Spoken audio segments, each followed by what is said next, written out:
Hi guys, Miss McHugh here. I think some stories are better told person to person than just having to read about it. And I find the story of Filippo Brunelleschi so fascinating, I really wanted to share it with you. What you're looking at here are the baptistry doors from the Florence Baptistry. Florence is a city in northern Italy, the region that we would call today Tuscany. It's remarkably beautiful. And when you think about a city like Florence, even modern day Florence feels like you're stepping back in time when you walk through the city. Now, in the center of every Italian village is the church. The church or cathedral is usually the most monumental architectural feature. And if you're ever lost in these cities, you can look up, find the steeple, and that will take you right back to the center of town. And so Florence was no different. Now, what we're looking at here, these doors were created by an artist by the name of Ghiberti. And Ghiberti created them after a competition. And the competition, and his name was Alberto Ghiberti. And this competition was kind of filled with turmoil and so much venom, really, by the time it was over. So I wanted to tell you the story of how the failure of winning the competition for these doors leads to the most monumental accomplishment of a lifetime. In the turn of the century, you've got to think about the time around as 1400s kind of roll around, chronologically speaking. Europe is coming out of this period of great suffering. The Black Death hits Europe in about 1348, and half of Europe's population dies. It's crazy to think of a little tiny flea on a rat infects half of Europe and wipes them away, right? So when you think about society's morale, it's not fabulous, right? Everybody was affected by the loss of a loved one or family member because half the population, it's overwhelming to even conceive.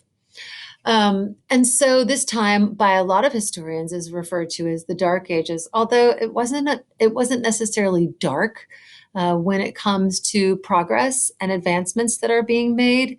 And so it's kind of a misnomer by many historians that try to lead you to believe that nothing is actually happening during this time.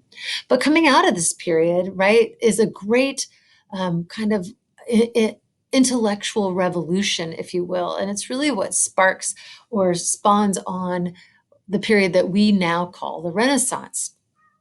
In 1401, the city of Florence decides to have a competition. This building on the right-hand side is the Florence Baptistry, and this structure was constructed in about 1049. So it's a very ancient structure. It had been there for hundreds of years by the time 1401 rolls around. And they wanted to put some new doors on the exterior of this baptistry. So they have a competition.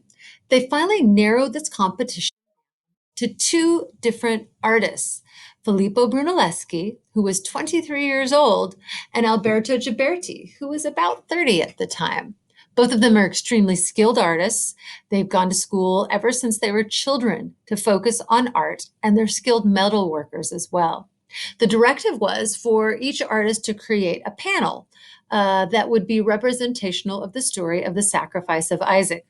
The story of Abraham and Isaac is a biblical story. And of course, since this is the entry to a sacred space, these doors, they wanted to reflect this idea of sacrificing everything for the sake of your faith. Both of the panels that were entered are here on the top left-hand side of the screen, and you can tell they're very, very similar in nature, but in the end, Ghiberti beats out Brunelleschi. Now, if you've ever suffered some sort of defeat that felt crushing, that felt like such a huge blow that you were like, well, I'm just going to hang that up. I'm not ever going to try that again. This is what happens to Brunelleschi. 23-year-old Brunelleschi kind of throws a fit and he says, I'm never going to do art again. I'm so terrible. I'm just going to throw it all away. So he decides to go away from Florence and he wanders around the countryside of Europe for about 2 years. And he takes his good buddy, who's also an artist, Donatello, with him. Remember that name. I know it reminds you of like the Ninja Turtle, right? Donatello. But that's not who we're talking about. We're actually talking about the artist Donatello. And we're going to look at a sculpture by Donatello a little bit later in Renaissance art. So they go and they wander around Europe and they are looking at all the different architecture and art across Europe.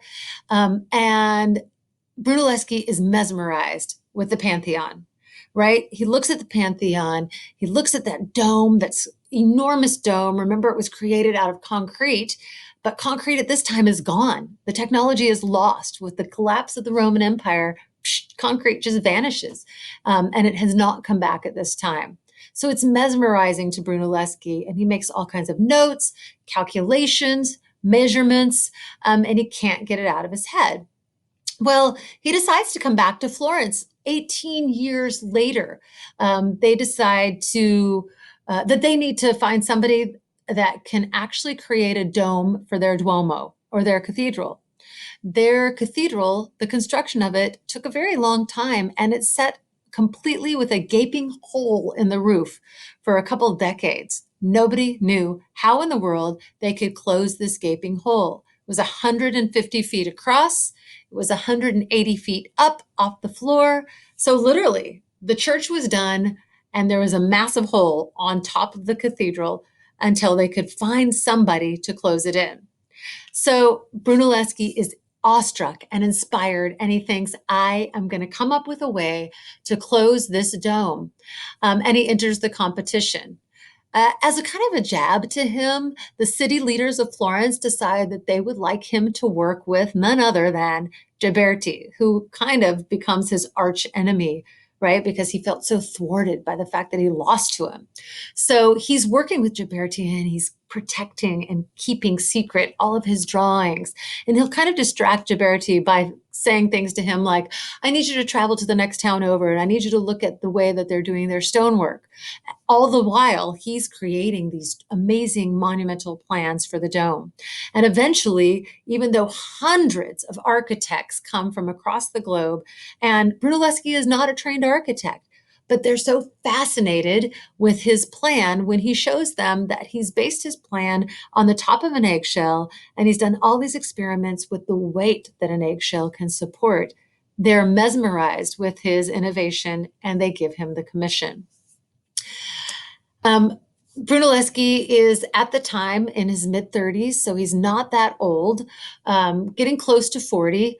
And by the time he is selected, he's around 41 years old. So it takes a very long time. It's a lengthy process. And here are the renderings of Brunelleschi in his midlife. Here is the completed Florence Cathedral. It is the jewel not only of the city, but of the region.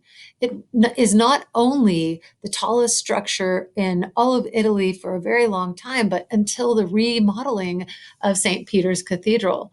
It remains the tallest structure, the tallest cathedral in all of Italy until after St. Peter is remodeled.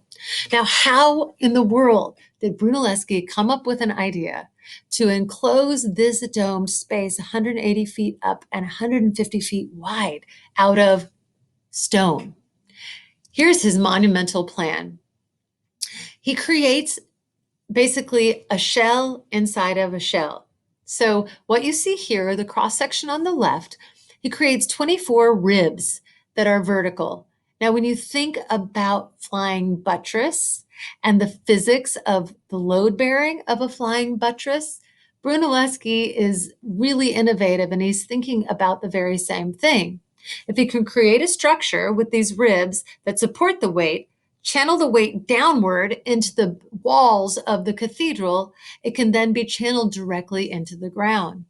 He then creates a stone shell over the top of it. And it's not just a stone shell, it is a stone shell that is 4 million pieces of stone.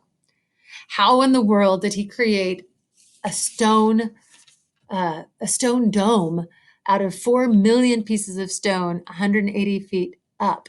Well, his vision and his plan for this dome also required of him the innovation of creating the machinery to create the dome. And to build the dome. He created an ox-driven hoist for the first time ever, using simple machinery and the power of beasts of burden, if you will, to actually create a lift, to lift all of these stonework, all of these pieces of stone up to the stone workers who were suspended above. And when it was completed in 1436, the Pope was invited to inaugurate the space, and Brunelleschi becomes famous throughout all of Europe for the creation of this dome on top of the Florence Cathedral. Now, something that is quite notable with if you're ever able to visit Florence, you can go and not only visit this cathedral, but there's a little walkway around the side of the church, and you can pay about the equivalent of $4. And you can climb up to the very tippy top on the right-hand side, right there. I'm going to circle. You climb all the way up inside the double-walled dome, and you can go all the way to the very top and stand in that little cupola and look all over the countryside of Tuscany. And it's monumentally magical. There are, and I wanted to give you a shot of the interior, there are 463 steps up. And when you think about the fact that you're in between two walls, it's very, very narrow as you're making your way up and very, very steep. You're quite winded and it's quite a workout by the time you get to the top. So the biggest takeaway for this, and I think the way that it really strikes me personally, I think that we all have known moments where we feel defeated with something that we've tried to achieve, and Brunelleschi was no different. However, for Brunelleschi, he turns his greatest failure, what he thinks is his greatest failure, and instead of allowing it to crush him, he allows it to reinvent a new future, which really leads to the greatest accomplishment of his lifetime. I love that story of not only surviving, but of thriving and accomplishment. So even failure and rejection, like for Brunelleschi, it will serve a purpose in your life just the same way it did his. And this is the story of Filippo Brunelleschi.